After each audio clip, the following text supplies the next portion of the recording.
Ndabashimiye kandi mbaye ikaze mwebwe mukomeje kubana natwe kuri Demi Empire. Twizeye ko aho muhereye mu bice bigiye bitandukanye by'igihugu n'ibice bigiye bitandukanye by'isi yose muri rusange mumeze neza.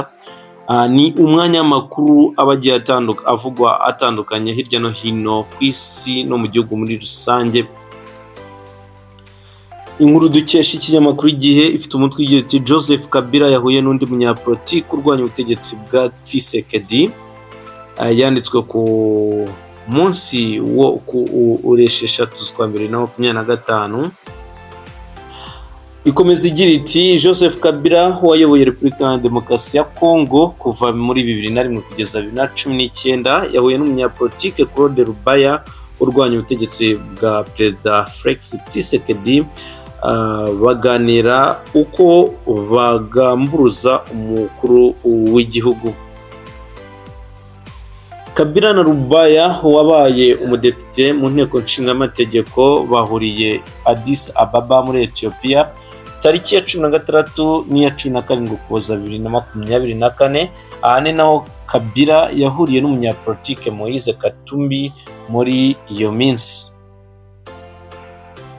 Abanyapolitike bombi mu buhungiro bagaragaje ko amakosa Perezida Antoine Tshisekedi akomeje gukora ariyo atuma igisirikare cy'igihugu cyabo gikomeza gutsindwa urugamba gihanganyemo n'umutwe witwaje intwaro wa M23 mu burasirazuba bw'icyo gihugu. Ibi babivuze mu gihe abarwanyi ba M23 bakomeje gufata ibice bigiye bitandukanye byo mu ntara ya Kivu y'Amajyaruguru, ibyo baherutse gukuramo ihuriro ry'ingabo za Repubulika ya Demokarasi ya Congo ni Katare na santere y'ubucuruzi ya Masisi muri teritwari ya Masisi. Kabila na Rubaya kandi bagize bati ubutegetsi buriho bukomeje gukoresha ingabo z'amahanga, imitwe yitwaje intwaro n'abacancuro mu cyimbo cy'abasirikare bacu b'igihugu.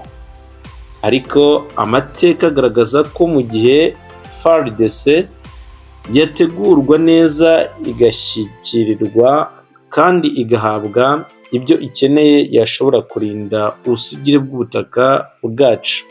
Icyaha cy'ubuhungabanya aho cyava hose cyahagarikwa.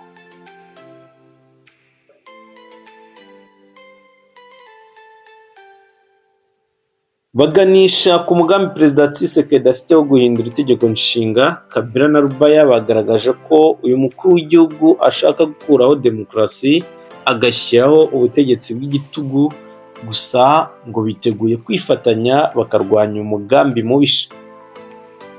Abanyapolitike batangaje ko Perezida Tshisekedi yasenye inkingi z'ubuzima bw'igihugu, nyamara yari akwiye kuzisigasira. Ngo ibyo byose yabikoze mu nyungu ze bwite yirengagije inshingano afite nk'umukuru w'igihugu. Nje ndi umunyamakuru. Iyi nkuru kandi mwayisanga mu binyamakuru byacu bigiye bitandukanye hirya no hino, haba kuri Facebook, haba kuri TikTok, haba kuri YouTube ndetse haba no kuri X. Inkuru zacu niho wazisanga. Reka mbashimire kandi mu by'ukuri muri abagaciro gakomeye mujye muduha subscribe kugira ngo ibyo dukora ibyo n'inkuru zigiye zitandukanye tubagezaho zijye zibasha kubageraho umunsi ku wundi kandi zibagereho igihe. Ndabashimiye, Imana ikomeze ibahe umugisha. Ciao ciao.